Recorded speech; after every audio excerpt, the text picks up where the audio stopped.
Good evening. You are tuning in to AWANI Tonight with me, Cynthia Ng. Senior Minister issues stop work order on SUKE site, and government considers imposing deadline for COVID-19 vaccine registration. That's coming up.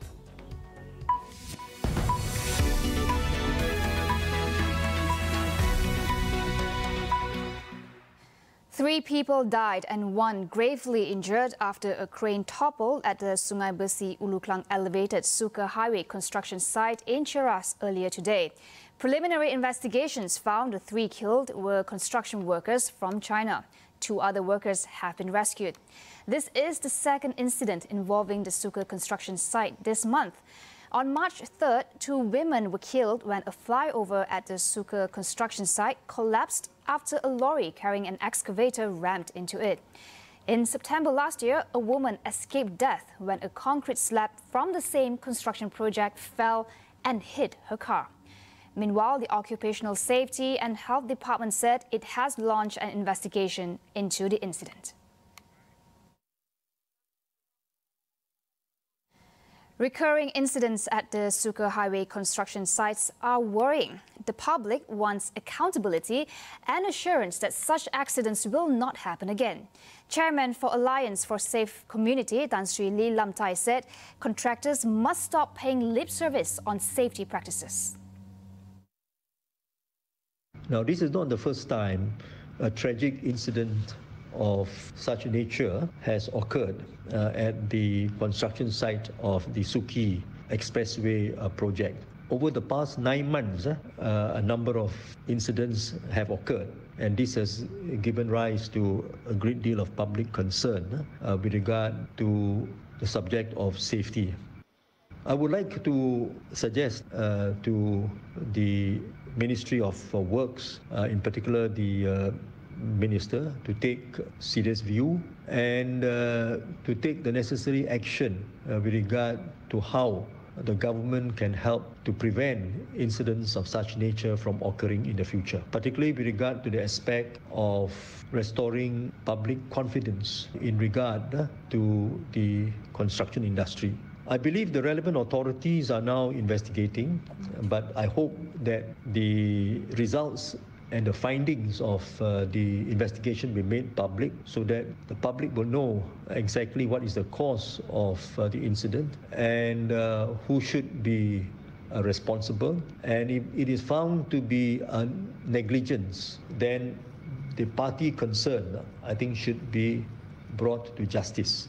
So I would once again like to call on all those who are involved in the construction industry to take very serious note of safety and health. They must never take safety for granted, and they must never give lip service to safety. Incidents can only be prevented if all parties are prepared to embrace and to implement a workplace safety culture. And unfortunately, this is something that is lacking in our country and is something which needs to be restored.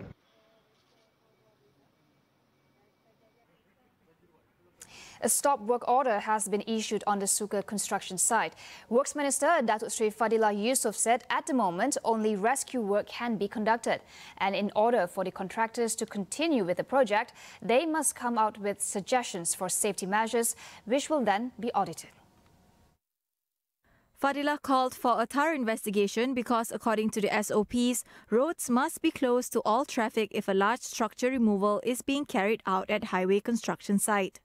Expressing his disappointment, Fadillah said the project contractor had been repeatedly warned to comply with the SOPs, and yet similar incidents still recurred. The ministry, he said, will suspend or blacklist contractors if they are found to have not followed the SOPs as required. The roads at the site at Persiaran Alam Damai, Cheras will be closed until rescue efforts have concluded and an alternative route is being located. Those who suffer serious effects after taking the COVID-19 vaccine would be compensated up to 500,000 ringgit. Health Minister Datuk Sri Dr. Adam Babar said the compensation paid by the National Disaster Management Agency, NADMA, is under the 10 million ringgit fund approved for COVID-19 related issues. The government approved the special financial aid for severe adverse COVID-19 effects on Monday to assist both Malaysians and foreigners who suffer possible effects due to the COVID-19 vaccine. The two categories of assistance is 50,000 ringgit for those experience serious side effects and 500,000 ringgit for those who suffer permanent disability or death due to the vaccine. According to the Special Committee on Ensuring Access to COVID-19 Vaccine Supply, JKJAV, those who suffer underlying health conditions will be prioritized to be vaccinated under Phase 2 of the vaccination drive. Some of the conditions listed by JKJAV included type 1 and type 2 diabetes, heart, lung or kidney disease, hypertension, pregnancy with comorbidities, obesity and cancer. Meanwhile, 428,710 have already been vaccinated against COVID-19 as of 21st March, while 6.16 million have registered to be vaccinated. About 66% of 19,936 COVID-19 cases in the last 2 weeks are sporadic cases, indicating widespread community transmission. A sporadic infection is a positive COVID-19 case whose origin is unknown and not linked to a cluster. The government is considering imposing a deadline for Malaysians to register for the COVID-19 vaccination program. This is to ensure a smooth immunization process and for the immunization committee to plan everything in detail. According to Prime Minister Tan Sri Muhyiddin Yassin, the registration for the inoculation cannot remain open indefinitely, as the COVID-19 Immunization Task Force had to undertake detailed planning for the mass inoculation. Muhyiddin said this during a town hall session on shared prosperity vision in Kota Kinabalu today. We'll take a short break. Stay with us.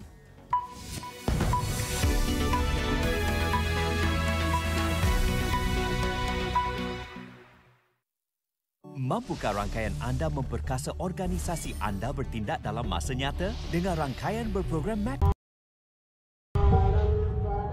Amanah di tangan kita.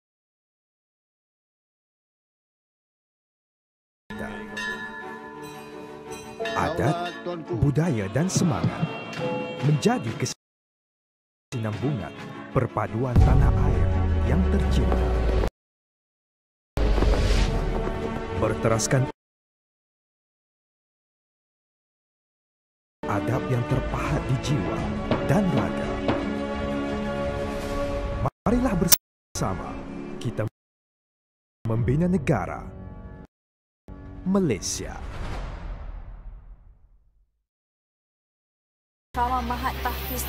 Bila sentuh soal berita, tiada masa untuk tunggu. Kepada anda kami bawakan fakta, susulan dan kupasan yang terkini. Tiada drama dan tiada pengulangan. Usah tunggu lama-lama. AWANI 745 lebih awal dari biasa.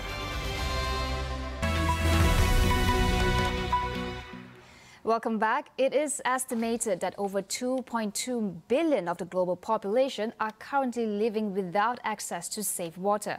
That's according to data from the United Nations. Now, in Malaysia, our daily per capita consumption of water is higher than the 165 litres recommended by the World Health Organization, and water wastage is increasing year after year. Are Malaysians taking water for granted? We speak to S. Piara Pakaran, President of the Association of Water and Energy Research Malaysia, on what needs to be done to better manage this precious resource. Throughout the world, the standard of water usage for equipment like faucets, water taps, shower heads, washing machines, these are all water-consuming faucets and equipment. So this equipment actually has what you call a water efficiency standard.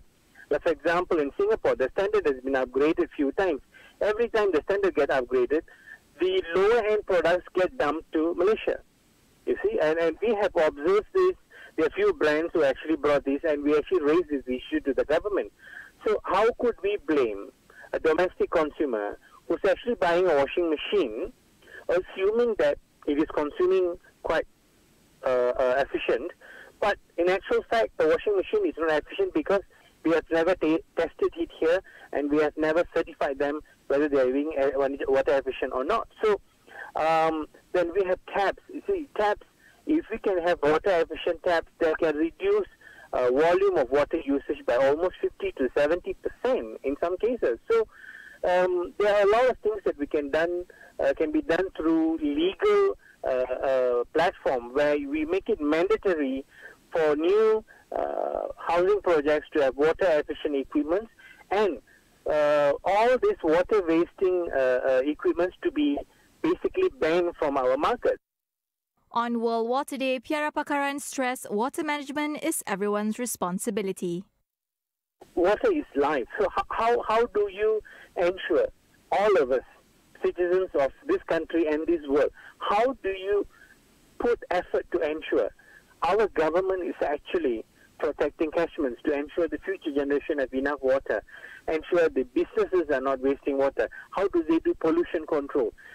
Do we, as individuals, when we see a pollution incident is happening, do we make a report? Do we take that effort? So all of us have a responsibility, and we need to play our role. And when we play our role, definitely we will see those who are sitting in the positions where they need to, in government agencies and ministries, they will feel that they can no longer take it easy.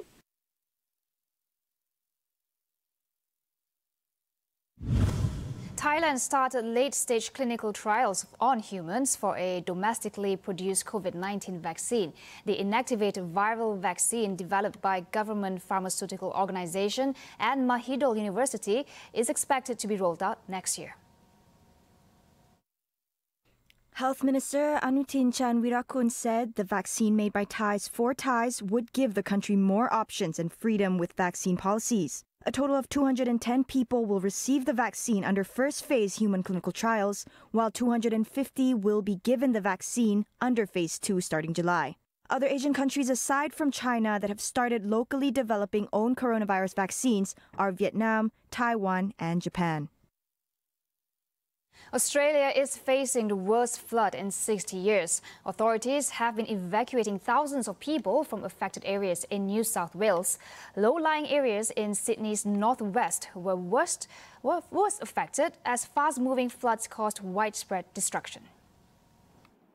Authorities feared up to 54,000 people could be displaced, with torrential rain expected to continue until Wednesday. Bureau of Meteorology National Flood Services described the rainfall as a very significant flood event that happens once in 50 or once in 100 years. Sunday was Sydney's wettest day of the year with 111 millimeters rain, while about 900 millimeters hit North Coast regions the last 6 days, more than 3 times the March average. On to developments in Myanmar. Anti-coup protesters rallied before dawn on Monday, despite security forces killing more people on Sunday. Protesters raised 3-finger anti-military salute and drove through intersections across Yangon, demanding democracy. At least 249 people have been killed since the military crackdown on February 1st, detaining leader Aung San Suu Kyi. Meanwhile, the European Union agreed to impose sanctions on 11 individuals linked to the coup.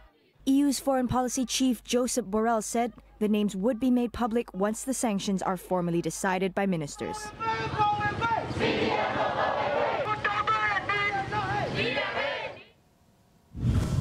A year after the fall of the Pakatan Harapan government, reversals in the reform agenda and the onset of the COVID-19 pandemic, how can we begin to assess the course of governance in the country? Tonight we speak to Datuk Chong Sin Woon, Secretary General of MCA.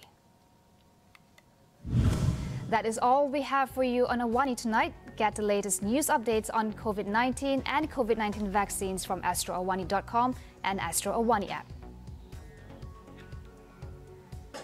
I'm Cynthia Ng. We'll see you tomorrow.